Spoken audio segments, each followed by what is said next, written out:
Siapa sangka teman-teman, rupanya istri dari seorang Ustadz Suparman Abdul Karim itu adalah Chinese.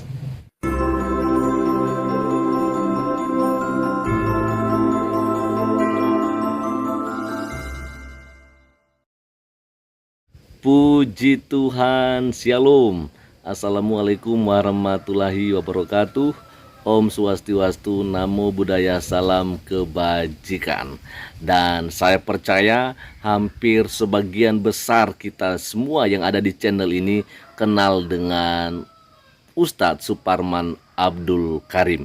Ya, beliau adalah seorang ustadz yang berasal dari Lampung, dan beliau menurut saya adalah seorang ustadz yang begitu luar biasa. Kenapa luar biasa?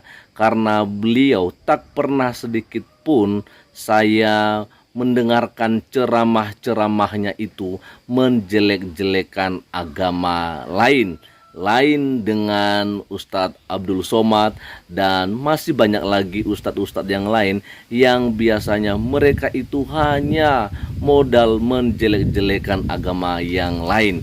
Tetapi kalau ustadz yang satu ini, Ustadz Suparman Abdul Karim, adalah seorang ustadz yang benar-benar menjunjung tinggi yang namanya toleransi beragama. Tapi yang jadi pertanyaannya, kenapa ya? Kok bisa ya? Yang pertama, saya percaya karena beliau ya hatinya suci, hatinya mulia, tidak mempunyai yang jahat terhadap orang lain. Tapi yang kedua, yang saya mau sampaikan, rupanya beliau beristrikan seorang perempuan yang dari keturunan Chinese. Mari kita akan dengarkan bagaimana pernyataan dari seorang Pak Ustadz Suparman Abdul Karim di sini. Ya termasuk istri saya bahaya, karena istri saya Cina soalnya. Dan keluarga istri saya itu ada yang Katolik, Pak, ada yang Kristen, ada yang Buddha gitu. Chinese semua, beda agama. Nah, sangat jelas sekali kan teman-teman, bahwa beliau mempunyai istri yang dari keturunan Chinese, dan keluarganya itu ada yang dari Kristen, Katolik ya. Dan saya percaya ini juga yang membuat Pak Ustadz Suparman Abdul Karim mengerti betapa indahnya hidup berdampingan dengan orang yang berbeda agama. Selengkapnya saya mengajak kita untuk mendengarkan apa yang disampaikan oleh Pak Ustadz Suparman Abdul Karim di sini. Dan ini dia teman-teman. Memprovokasi masyarakat sipil agar masyarakat tidak saling percaya antar sesama mereka, agar masyarakat tidak percaya dengan pemerintahnya, agar masyarakat tidak percaya dengan negaranya. Macam-macam langkah-langkah yang dilakukan. Saya ambil contoh provokasi yang paling konkret. Ini konkret banget ini. Sedang nyebar di hari-hari ini, pekan-pekan ini, di semua grup WhatsApp, terutama grup masjid dan majelis taklim. Ada orang dengan style Chinese, wajahnya Cina. Dia membuat pernyataan begini: umat Islam di Indonesia itu ngelunjak semua. Kalimatnya jadi jelek kan? Ngelunjak semua. Kristen selama ini terlalu banyak ngalah. Coba kalau umat Kristen melawan, habis umat Islam itu. Buktinya di Ambon dan Poso dibantai semua orang Islam. Nah, ini luar biasa provokasinya. Orang Kristen sabar, saudara. Kalian aniaya, kita nggak ngelawan, diem aja, saudara. Coba kalau orang Kristen ngelawan kayak di Poso, kayak di Ambon. Selesai kalian semua Indonesia. Taruhan berani ketokan kepala saya, saudara. Belum tentu kalian menang, walaupun orang jumlahnya cuma 30 juta sekalipun ya. Kalian perang hari ini di Indonesia, Kristen lawan Islam, belum tentu kalian orang Islam menang. Adanya Indonesia bubar, saudara. Percaya nggak? Taruhan kepala saya, saudara. Dan tidak main-main saya. Buktinya apa? Buktinya di Ambon sama di Poso. Apakah Islam menang? Ya, di Poso, di Ambon, apakah Islam menang? Enggak, saudara. Padahal kan jumlah orang Islam di Indonesia lebih banyak, saudara.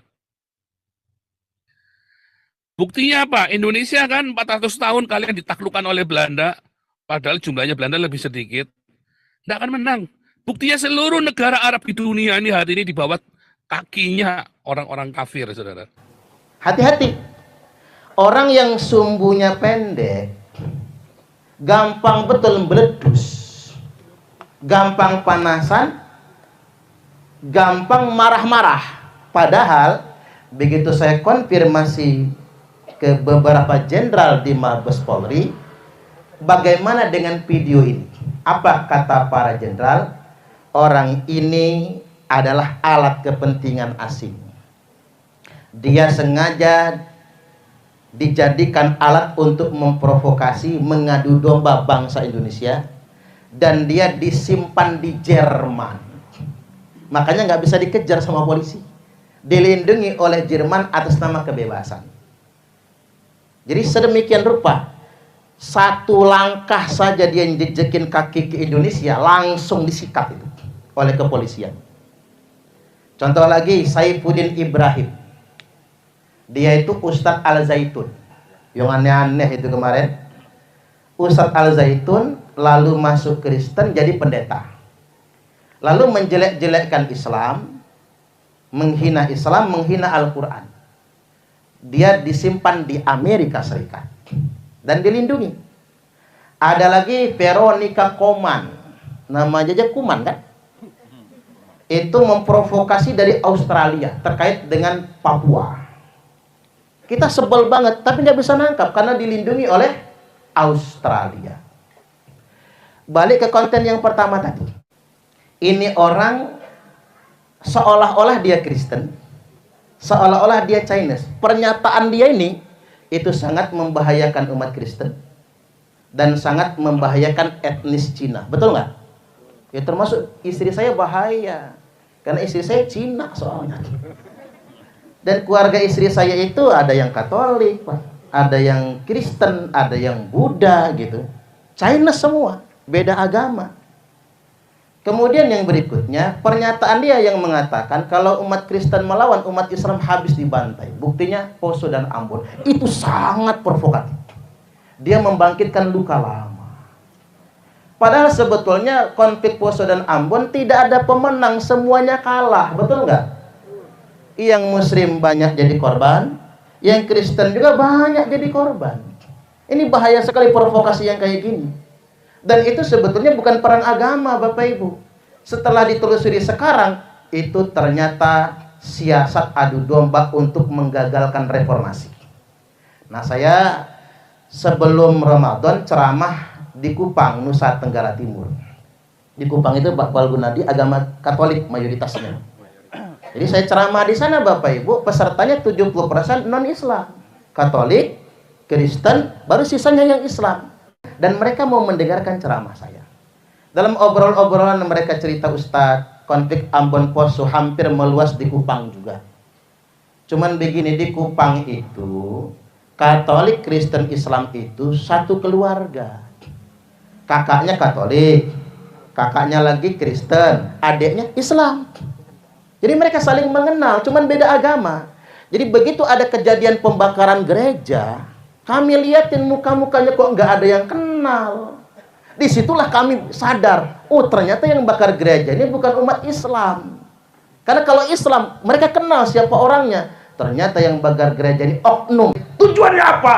Agar reformasi gagal. Oke, segitu aja dulu yang bisa saya bagikan kepada kita semua tentang apa yang disampaikan oleh Pak Ustadz Suparman Abdul Karim.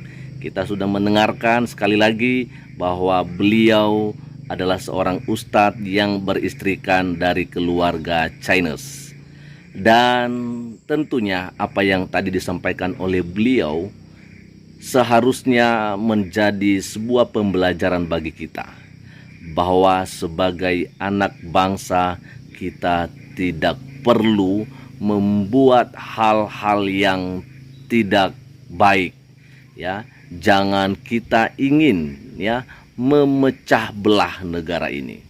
Ya, seperti apa yang dipercaya oleh saudara-saudara kita, bahwa agamaku adalah agamaku dan agamamu adalah agamamu. Artinya apa?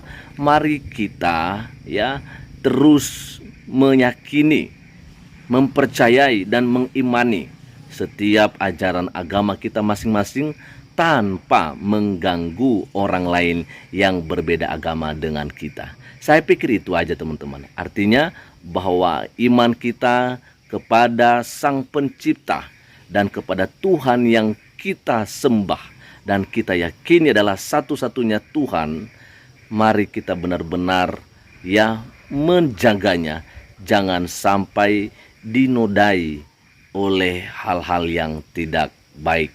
Tetap percaya kepada Tuhan yang engkau percaya, siapapun Anda, tanpa mengganggu orang lain yang berbeda keyakinan dan berbeda pendapat dengan Anda. Sekali lagi, mari junjung tinggi toleransi beragama di bumi Indonesia yang kita cintai ini. Selamat malam, Tuhan Yesus memberkati kita semua. Shalom. Assalamualaikum warahmatullahi wabarakatuh. Om Swastiwastu, Namo Buddhaya, salam kebajikan, NKRI harga mati.